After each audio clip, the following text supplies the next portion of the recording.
Hello and hi everybody, welcome back. Man, this is going to be a touchy subject. Very, very touchy.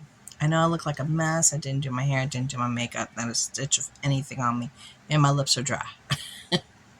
Definitely want to put some lip gloss on.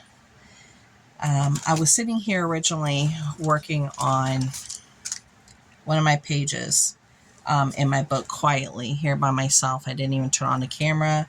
This is just the bottom half of it. I started working on this. As you can tell, it has a metallic look to it because I used these two LA Color eyeshadows that I just got that are metallic, and I decided I'm not going to use them. Don't want them to go to waste, so I am using them on my pages, and it's coming out great. So it's just sitting here drying. As it was drying, I was watching YouTube. You know, there's a lot of reaction videos out here, right? And I follow a couple of them. I do. And I came across one. Yeah, the page is almost done.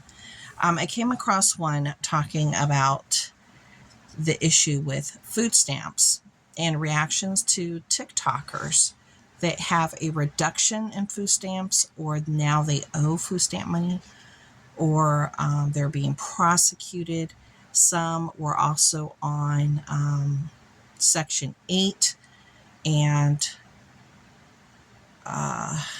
they were not even paying anything. That one in particular family was not paying anything for the past 4 years, and now they're being evicted. They're off the program.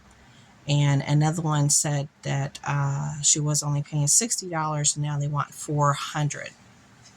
There was another really popular young lady that was boasting and sharing how she collects food stamps and was getting $4,000 or $6,000 a month in food stamps or something. And she was also getting a Section 8, and she was driving her brand new BMW. And it caught on, and they caught up to her, and they said, okay, we're going to eliminate X, Y, and Z unless you get rid of your vehicle. I mean, I can't even afford a brand new car. I can't.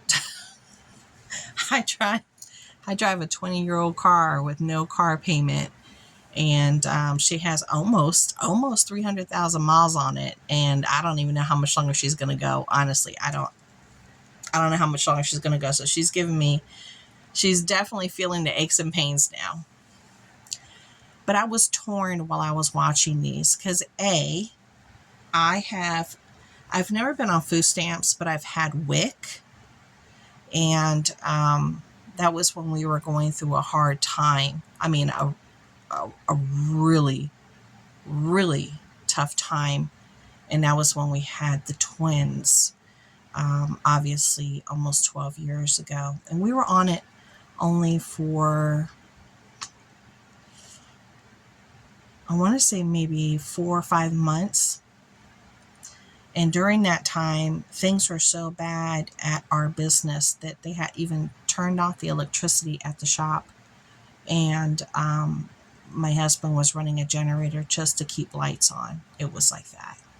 It was really bad. It was really, really, really, really tight. Things had just taken a shift.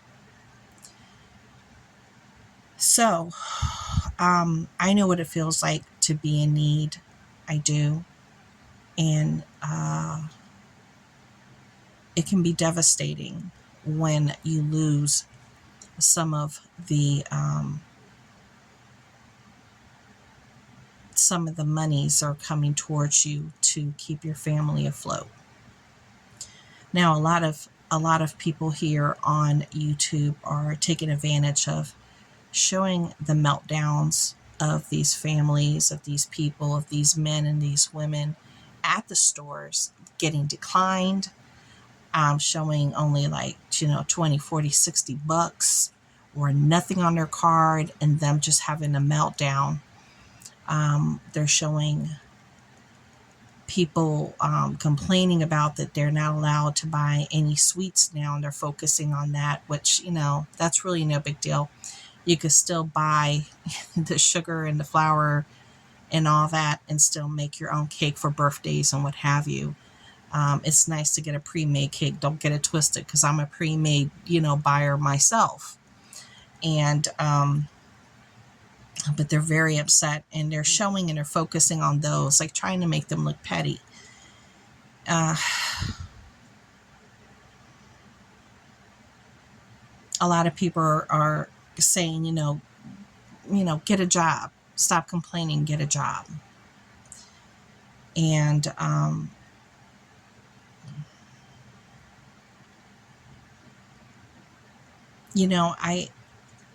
I've been in their shoes as far as like WIC, and how that was like a lifesaver for our family. And without it, I don't know what we would have had done to buy formula for the twins at that time. It was rough. And to see families trying to push through all this now and all these changes, it's a difficult thing to navigate. And I wish that people would stop giving them a platform to make themselves look, I don't want to say out of control or even some foolish, because they're running off a high emotion and they're just reacting at the moment. And now it's getting played around the world and people are reacting to it, But there are real little faces behind these people that have little tummies that need food. So instead of making mockery, laughing, telling them to, just be quiet and go get a job, you really have to look at their entire family dynamic, what's really going on. And I was a single mother myself for a very long time, over 15 plus years, doing it on my own with no assistance at all and no spousal support, no child support, nothing, because I got full and sole custody of my children and my parental rights to my children. So I got no assistance whatsoever. So I know exactly what it feels like. But I think what we should be doing, instead of sitting back and watching this with comedic eyes, and we should be finding solutions. Honestly, finding solutions. When I say solutions, when I was having a hard time, I would go to, and it was hard for me to go. My ego was getting in my way. My pride, I should say, not ego. It's not ego, it's pride. My pride was getting in the way of going to places to find food, to get food. And I remember one Thanksgiving, things are so tight for me. Like I said, I'd be lucky if I had 99 cents or $1.02 out of each paycheck left over after I paid everything. And that was as a single mom with two children. And I had to just swallow my pride. And I went to what I believe was Knight's Bridge or something like that. It's some type, I don't know if they were a church or if it was like an organization back then. I cannot remember. But I remember my friend at that time, her name was Annette. She was like, yeah, girl, things are tough right now. Do you want to come with me? And I was like, go where? She was like, we can go pick up a turkey and all the meal, like fixings and stuff for Thanksgiving. And I was like, what? I said, how much is it? Because I don't have any money, right? And she was like, it's free. She goes, all you have to do is donate some of your time back to them. So that's how they did it. So what I had to do is I got like my full big old turkey, all the fixings, and like 2 or 3 other bags. It was such a long time ago. 2 or 3 bags worth of food plus the turkey. And in exchange, I came back and I signed up. I said, okay, I'll come next Saturday, because they did it on Saturdays. I said, I'll come back next Saturday and I'll, distribute, and that's how they would do it. You would come back and for your time, you would, so it worked out that way. So I came back and I did it. And I didn't go back there again. It definitely helped that hump, and that food actually lasted us a long time because I kept a lot of it in the freezer, like the turkey and stuff. So it lasted. I made that sucker stretch. It was a big old turkey.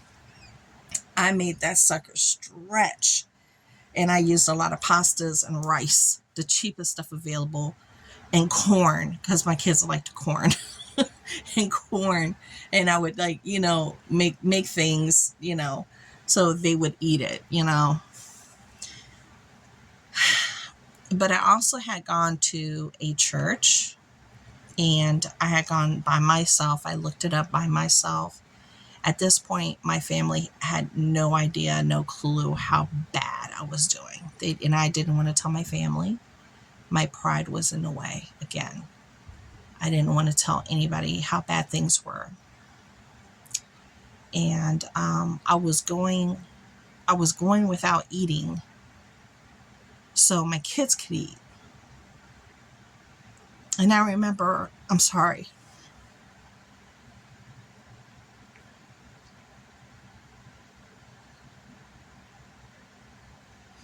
I remember it was like going into the second day of not eating. And it was like nighttime going into the third day in the morning. So it was like the third day, right? I was having liquids. I was drinking water, I was doing that. I was definitely staying hydrated. But I was going to work. I was feeling lightheaded, and I actually passed out. And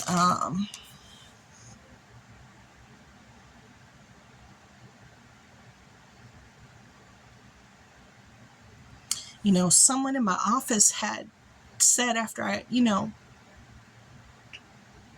came back to, and I was sitting in my chair, and they were like, "What's the last time you saw Anna eat?" And everybody was like, "We haven't seen Anna eat in days."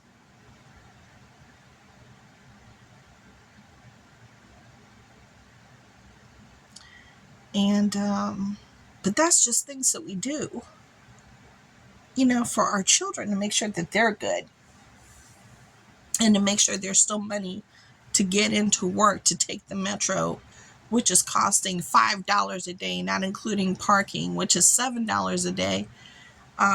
Do you know what I'm saying? Things that you do to make ends meet, to get from point A to point B, to keep the madness going. And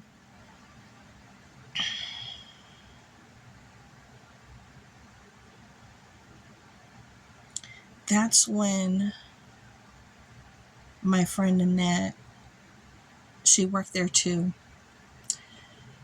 Again, finding solutions. This is what it's all about, folks, is finding solutions for all these families. Finding solutions and not making mockery of them and their situations.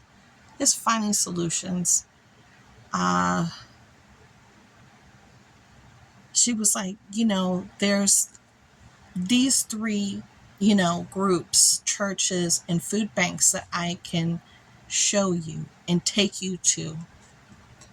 And she took me. And I had my kids with me, and she had her son. And we went up there, and she showed me where they were, so then I could continue to go on my own. And it was a wake-up call, when I passed out just from being so hungry. And I don't think it was from dehydration. I was just hungry. Maybe my blood sugar had dropped so low. But I remember being pregnant with my daughter, and we were so broke that I wouldn't eat while I was pregnant, just to make sure my son would have something to eat.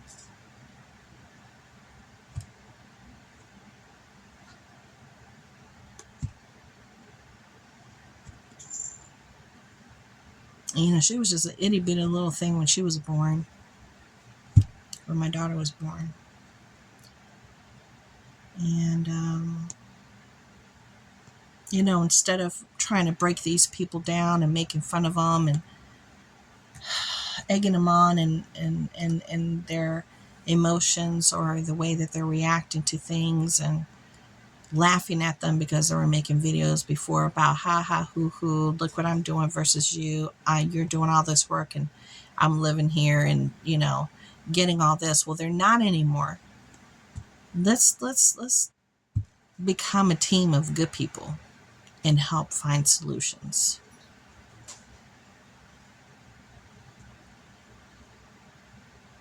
Because I've been there and it's not easy. It's not easy. And people's reactions to losing something that you're dependent on, you've become dependent on, regardless if they could have been working, regardless of whatever, you just don't know their situations.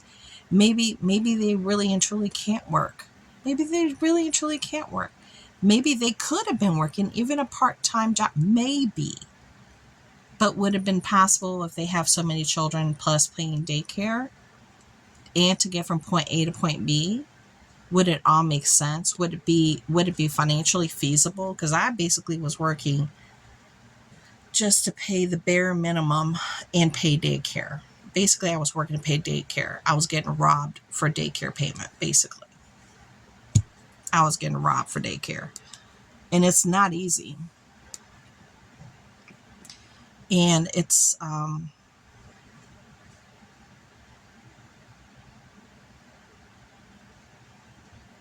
think we need to put the humanity back into this. Because people like to strip the humanity part of it and they try to detach you from the fact that there's children, that there's families and there's kids, regardless of whoever they are, where they came from, where they live, how they live. If there isn't a minimum of at least, you know, 1 day, 2 days, 3 days worth of food in the house, that's a real thing. That's a real thing. Because let me put it into context. I know a lot of people just don't really, they're kind of, they have separated themselves from the humanity portion of it. And I wish that they wouldn't. Are all these people good people? That's not up to me to judge. That's God's job. That's not my job. I am not to judge nothing or no one. All I can do is share what I've been through in my journey and how I would have wanted had to been treated. Okay. Now, if we have a family of 6 here, and you have to eat 3 times a day, that's 18 meals with no snacks. 18 meals a day, no snacks. That's eating 3 times a day. Breakfast, lunch, and dinner. That's 6 people, okay?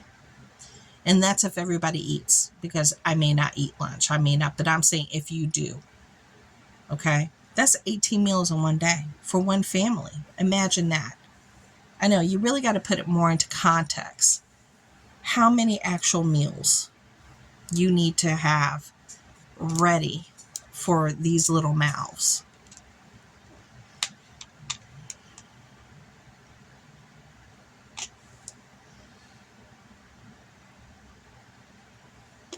I know this is a touchy subject. I'm probably going to get a bunch of backlash. And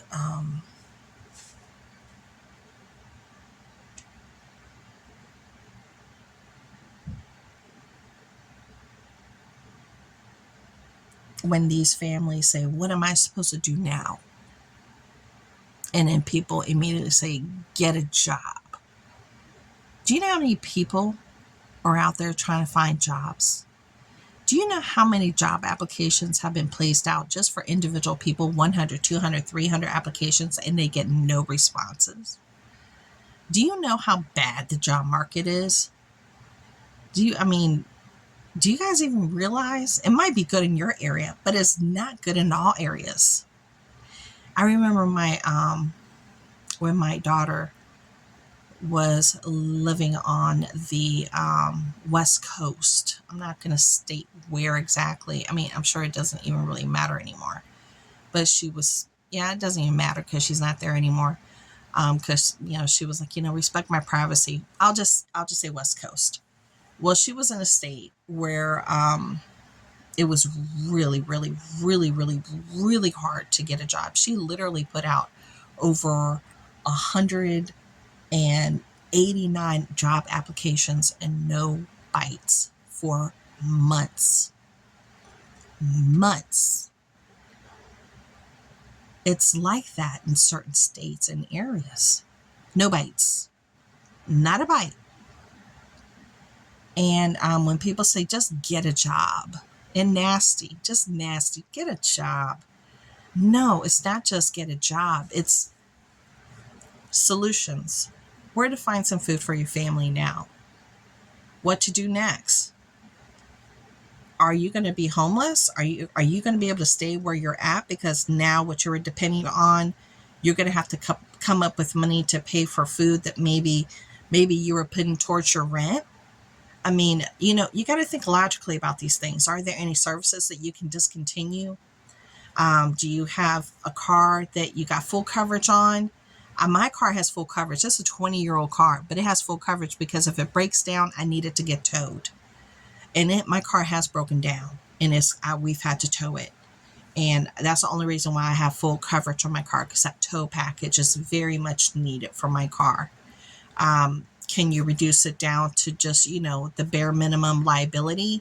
Here in the state of Maryland, you are required to have car insurance. You cannot be without it. It is a law. So that's not negotiable. You're going to have to pay something.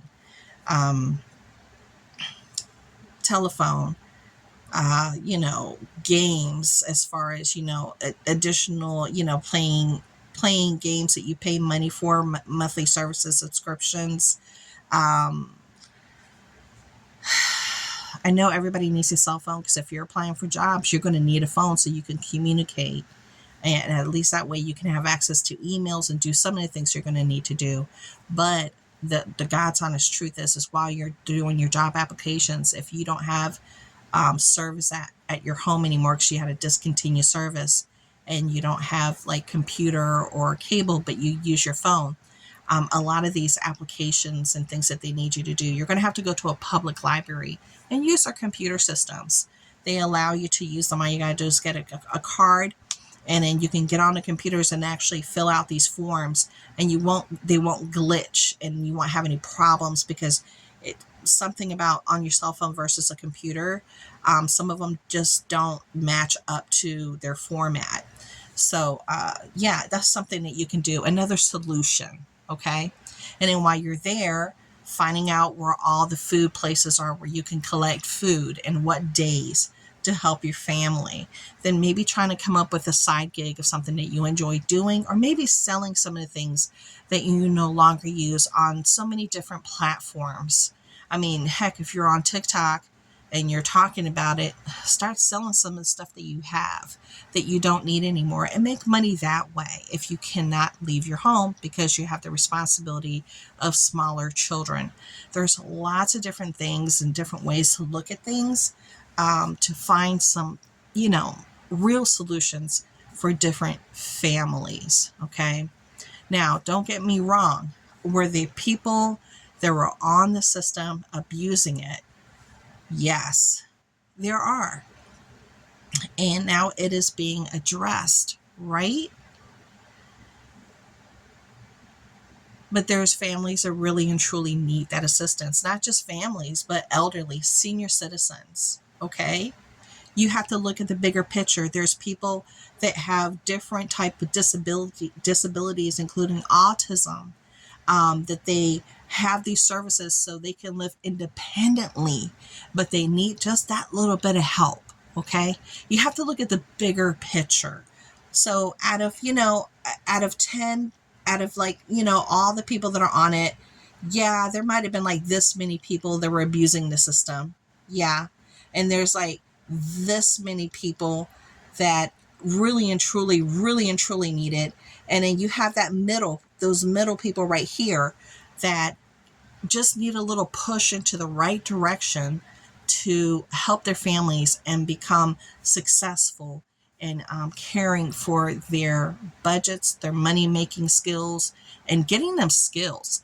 A lot of people don't have the skills that they need right now to get the type of jobs that are available. There's a lot of people out there that are overqualified that are working in places in retail because there are just no jobs. So finding that niche, trying to find that niche, maybe even going back to school if you're able to fill in some of the gaps in the places that are available. Go onto your newspapers in the different places like Indeed and what have you, and see what is available that would give you a good income, and maybe find out if there's a certificate program. There's people that collect blood. There's people that do x-rays, and some of those are just certificate programs that you can do, and then you can get in and have, a job with not too much of a commitment outside the home to get to it. And then you can really get your feet wet and start moving up into the type of living situation that you might want to be in. Well, that's it. I've been rambling for almost 26 minutes. Let's help these people with solutions, guys, and let's have a heart about it, okay? That's all I'm saying. Talk to you later.